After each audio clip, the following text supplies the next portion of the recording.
friends. So, in the topic adverbs to add information about situations. Part 2. Part 1 il nammal onlyയും hardlyയും വെച്ചായിരുന്നു നമ്മൾ ഉപയോഗിച്ചത്. ഇത്തവണ നമ്മൾ നോക്കുന്നത് scarcely, quite, very much. Alright? നമുക്ക് നോക്കാം എങ്ങനെ നമുക്ക് സിറ്റുവേഷനെ ഡിസ്ക്രൈബ് ചെയ്യാൻ ഈ വാക്കുകളൊക്കെ ഉപയോഗിക്കാം. എല്ലാത്തിനും മുമ്പേ നമസ്കാരം. ക്യാപ്ഷനിലേക്ക് എല്ലാവർക്കും സ്വാഗതം. എൻ്റെ പേര് Ramya. Caption revolutionary learn together English fluency പ്രോഗ്രാമാണ്. ഇത് വളരെ easy, quick, fun, effective and affordable program കൂടിയാണ്. മാത്രമല്ല വെറും 6 മാസം കൊണ്ട് ഒരു പുതിയ നിങ്ങളെ തന്നെ നിങ്ങൾക്ക് കാണാൻ പറ്റും. ഞങ്ങളുടെ പ്രോമിസ്. ഗ്രേറ്റ്. സോ എന്താണ് adverbs? ഇതിനു മുമ്പ് നമ്മൾ പറഞ്ഞിട്ടുണ്ട്. ഒന്നുകൂടെ നോക്കാം. Adverbs to add information about situations, like to modify either verbs or adjectives. ക്രിയ അല്ലെങ്കിൽ കർത്താവിശേഷണം. adjectives എന്ന് പറയുന്നത് എന്താണ്? കർത്താവിശേഷണം. അതിനെ മോഡിഫൈ ചെയ്യാൻ വേണ്ടിയാണ് നമ്മൾ adverbs ഉപയോഗിക്കാറ്. ഉദാഹരണത്തിന് today is very hot. Today is hot എന്ന് വേണമെങ്കിൽ പറയാം. പക്ഷെ today is very hot. കണ്ടോ? അതുപോലെ തന്നെ Sheena sings sweetly. Sheena sings sweetly. Sheena പാടുന്ന അറിയാം, പക്ഷെ ഭയങ്കര മനോഹരമായിട്ടാണ് അവൾ പാടുന്നത്. സ്വീറ്റ്ലി ആണ് ഇവിടെ. Alright, so to add information about situations, അതായത് give information about extent of an action, എത്രത്തോളം ആ ഒരു ആക്ഷൻ എത്രത്തോളം ഉണ്ട് എന്നുള്ളത്, ആ ഒരു എക്സ്റ്റെൻറ്റ് എത്രത്തോളം ഉണ്ടെന്ന് നമ്മൾ പറയാൻ വേണ്ടി നമ്മൾ adverbs ആഡ് ചെയ്യും, യൂസ് ചെയ്യും.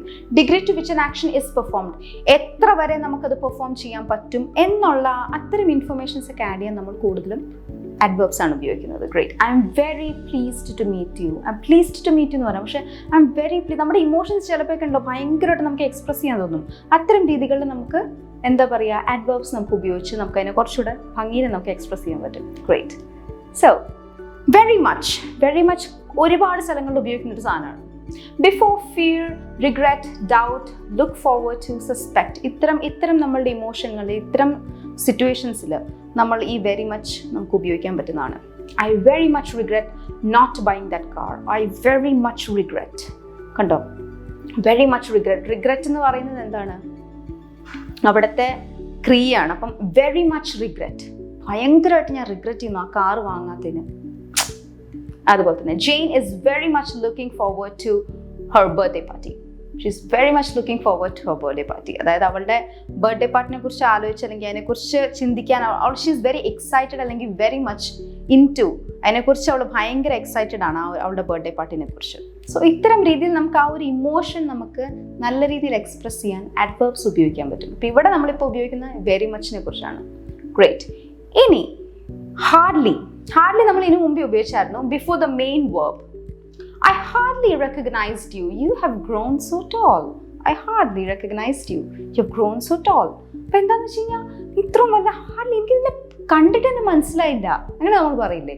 സോ അത്തരം രീതിയിൽ നമുക്ക് ആ ഒരു ഇത് വൃത്തിയിൽ എക്സ്പ്രസ് ചെയ്യാൻ ഇത്തരം വാക്കുകൾ ഉപയോഗിച്ച് ഐ ഹാർഡ്ലി റെക്കഗ്നൈസ്ഡ് യു. അല്ലാണ്ട് oh my god I didn't even recognise you, അങ്ങനെ നമുക്ക് പറയാൻ പറ്റില്ല. ഞാൻ നിന്നെ റെക്കഗ്നൈസ് ചെയ്തില്ല എന്നുള്ള ഐ ഹാർഡ്ലി റെക്കഗ്നൈസ്ഡ് യു. അപ്പം അതിനകത്തൊരു ഒരു വൃത്തി ഉണ്ടാവും പറയുമ്പോൾ.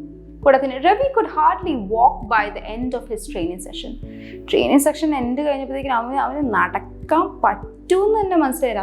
അത്ര എന്താ പറയുക കുഴഞ്ഞിരിക്കുമായിരുന്നു ട്രെയിനിങ് സെഷൻ കഴിഞ്ഞപ്പം. കൈയും കാലും ഒക്കെ വേദന എടുത്ത് നടക്കാൻ പറ്റാത്തൊരവസ്ഥയായിരുന്നു. അപ്പം hardly he could walk. Great. അടുത്തതിനകത്തേക്ക് പോകുന്നതിന് മുമ്പ് ഒരു ചെറിയ റിമൈൻഡർ അബൌട്ട് ക്യാപ്ഷൈൻസ് 30-day ഫ്രീ ട്രയൽ. അതിനകത്ത് ഒരുപാട് ഫീച്ചേഴ്സ് ഉണ്ട്. Like speaking opportunities, learn and practise as a group. ചേർന്നിരുന്ന് പഠിക്കാം, പ്രാക്ടീസ് ചെയ്യാം. നിങ്ങളുടെ ഐഡിയാസ്, നോളേജ് ഇതൊക്കെ നിങ്ങൾക്ക് മറ്റ് പിള്ളേരുമായിട്ട് ഷെയർ ചെയ്യാം. അവിടെ നിന്ന് നിങ്ങൾക്ക് എന്തെങ്കിലും കിട്ടുകയും ചെയ്യും. ഗ്രേറ്റ്. അത് നല്ലൊരു പ്ലാറ്റ്ഫോമാണത്. അതുകൂടാണ്ട് മന്ത്ലി ഫ്ലുവൻസി ട്രാക്കർ, അതായത് ഒരു മാസം നിങ്ങളുടെ പെർഫോമൻസ് എത്രത്തോളം പോകുന്നുണ്ട്, എവിടെയൊക്കെ നിങ്ങൾ ലാഗ് ചെയ്യുന്നു, എന്താണ് നിങ്ങളുടെ പ്രോബ്ലംസ് അല്ലെങ്കിൽ ഇഷ്യൂസ്, അതൊക്കെ ട്രാക്ക് ഡൗൺ നിങ്ങൾക്ക് തന്നെ ചെയ്യാൻ പറ്റും. കൂടാതെ കസ്റ്റമൈസ് ഫീഡ്ബാക്ക് തരാൻ എല്ലാ കാൻഡിഡേറ്റ്സിൻ്റെ കയ്യിലും ഓരോ പേഴ്സണൽ കോച്ചസ് ഉണ്ടാവും. ആൻഡ് ഡെയിലി മൈക്രോ ലെസൺസ് തരുന്നതായിരിക്കും. പിന്നെ ലൈവ് ക്ലാസ്സസ്, നിങ്ങൾക്ക് ഇൻസ്ട്രക്ടറുമായിട്ട് ഡയറക്റ്റ് ഇൻട്രാക്ട് ചെയ്യാം. ഓൺ ദ സ്പോട്ട് നിങ്ങൾക്ക് ഡൗട്ട്സും ക്ലിയർ ചെയ്യാം. ഗ്രേറ്റ് ഓപ്പർച്യൂണിറ്റിയാണ് നിങ്ങളുടെ ഇംഗ്ലീഷ് ഫ്ലുവൻസി ഇംപ്രൂവ് ചെയ്യാനായിട്ട്. So don't miss it guys. Great. സ്കേഴ്സ്ലിയുടെ ഉപയോഗം എന്താണ്? സ്കേഴ്സ്ലി എന്ന് പറഞ്ഞാൽ ഇത് തന്നെ, കുറച്ച് അല്ലെങ്കിൽ തീരെ ഇല്ലാത്ത അവസ്ഥ. എന്നാൽ ഇല്ല എന്നല്ല, ഒരു പൊട്ടിക്കുണ്ട് എന്നുള്ള രീതിയിൽ. ഇൻസ്റ്റെഡ് ഓഫ് ഹാർഡ്ലി നമുക്ക് ഉപയോഗിക്കാൻ പറ്റും. അതായത് he scarcely does the dishes, it's always down to me. വല്ലപ്പോഴും വന്ന എന്താ പറയുക, പാത്രം കഴുകും. എപ്പോഴും എൻ്റെ തലയിലാണ് ഈ പണി. പറയാറില്ല, നമ്മൾ ഒരു ഭാര്യയും ഭർത്താവിൻ്റെ ഇടയിൽ നടക്കുന്നതാണ്. വല്ലപ്പോഴും വന്ന ഭാര്യയും ഭർത്താവ് ഒരമ്മയും മോളുടെ ഇടയിലും നടക്കാൻ സാധ്യതയുണ്ട്. എന്നോടൊക്കെ വീട്ടിൽ വന്ന് ഒന്ന് കഴുകുക, അല്ലെങ്കിൽ വല്ലപ്പോഴും 2 പാത്രം ഉണ്ടെങ്കിൽ അവൾ വന്ന് കഴുകിയിട്ടങ്ങ് പോകും. മിക്ക സമയം ഞാനാണ് കഴുകുന്നത്. ഇത്തരം പരാതികളിൽ അപ്പം നമുക്ക് അത്തരം പരാതികൾ പറയാൻ നമുക്ക് ഇത്തരം വാക്കുകൾ ഉപയോഗിക്കാം. He scarcely does the dishes. Does the dishes എന്ന് പറഞ്ഞു കഴിഞ്ഞാൽ എന്താണ്? പാത്രം കഴുകുക എന്നുള്ളതാണ് അതിൻ്റെ അർത്ഥം. Great. I scarcely read these days. I find it very boring.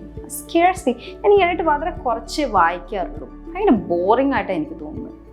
Life ഭയങ്കര ബോറിംഗ് ആയിട്ടാണ് പോയിക്കൊണ്ടിരിക്കുന്നത്. എന്താ ചെയ്യുക? സോ ഐ സ്കേഴ്സ്ലി, വളരെ കുറച്ച്, എന്നാൽ തീരെ ഇല്ല എന്നല്ല, വളരെ കുറച്ച്, അങ്ങനെ. ഗ്രേറ്റ്. ഹാർഡ്ലിയും സ്കേഴ്സ്ലി നമുക്ക് എപ്പോഴൊക്കെ മാറ്റി ഉപയോഗിക്കും. Use it with any, at all and ever. Like Trishna loves riding her bike, but she hardly ever has time. അവൾക്ക് ബൈക്ക് റൈഡ് ചെയ്യാൻ ഭയങ്കര ഇഷ്ടമാണ്, പക്ഷെ അവൾ വളരെ കുറച്ച് അവളുടെ സമയമുള്ളൂ. നമുക്ക് അവിടെ വേണമെങ്കിൽ സ്കേഴ്സ്ലിയും ഉപയോഗിക്കാൻ പറ്റും. She scarcely has ever time. Ever has time. How well do you know David? Oh, hardly at all. Hardly at all. അത്രയ്ക്കുമല്ലേ, കുറച്ചെന്തോ അറിയാം, കണ്ടിട്ടുണ്ട്, അങ്ങനെ നമ്മൾ പറയില്ലേ? ഓ ഓക്കെ, യാ കൂൾ. സോ ഒരു പ്രോ ടിപ്പ് എന്താണെന്ന് വെച്ച് കഴിഞ്ഞാൽ, ഹാർഡ്ലി എന്ന് പറയുന്ന ഹാർഡുമായിട്ട് യാതൊരു ബന്ധമില്ല. അതായത് നമുക്ക് ചിലപ്പോൾ തോന്നും ഹാർഡിൻ്റെ എക്സ്ട്രീം ലെവലാണ് ഹാർഡ്ലി എന്നുള്ളത്. ഉദാഹരണത്തിന്, Ramya works hard. Ramya works hard versus Ramya hardly works. കണ്ടോ, 2 വാക്ക് ഉപയോഗിച്ചപ്പം ഫുൾ അർത്ഥം തന്നെ മാറിപ്പോയി. രമ്യ വർക്ക്സ് ഹാർഡ് എന്ന് പറഞ്ഞു കഴിഞ്ഞാൽ അവൾ നല്ലോണം വർക്ക് ചെയ്യും, നല്ലോണം എന്താ പറയുക, കഠിനാധ്വാനം ചെയ്യുന്നൊരു കുട്ടിയാണ്. രമ്യ ഹാർഡ്ലി വർക്ക്സിന് വല്ലപ്പോഴും അവൾ വർക്ക് ചെയ്യാറുള്ളൂ. അത് കാരണം ഓർക്കുക, ഹാർഡ്ലിയും ഹാർഡും മീൻസ് സെയിം അല്ല.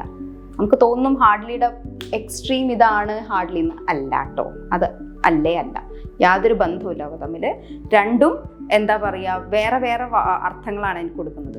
ഗ്രേറ്റ്. സോ ഇത്തരം രീതിയിൽ നിങ്ങളുടെ എന്താ പറയുക, അഡ്വേർബ്സ് യൂസ് ചെയ്ത് നിങ്ങളുടെ ഇമോഷൻസ് അല്ലെങ്കിൽ ഒരു ആക്ഷൻ്റെ എത്രത്തോളം ഡിഗ്രി, എക്സ്റ്റെൻഡ്, ഇതൊക്കെ നിങ്ങൾക്ക് എക്സ്പ്രസ് ചെയ്യാൻ കൂടുതലും എളുപ്പമായിരിക്കും ഇത്തരം അഡ്വേർബ്സ് ഉപയോഗിച്ച് കഴിഞ്ഞാൽ.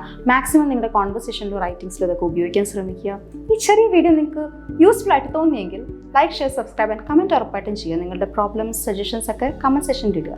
ഞാൻ നേരത്തെ പറഞ്ഞ പോലെ തന്നെ ഈ 30 days ഫ്രീ ട്രയൽ കിട്ടാൻ വിസിറ്റ് capshine.com അല്ലെങ്കിൽ Capshine ആപ്പ് ഡൗൺലോഡ് ചെയ്യുക. അടുത്ത വീഡിയോയിൽ കാണുന്നവരെ ബൈ.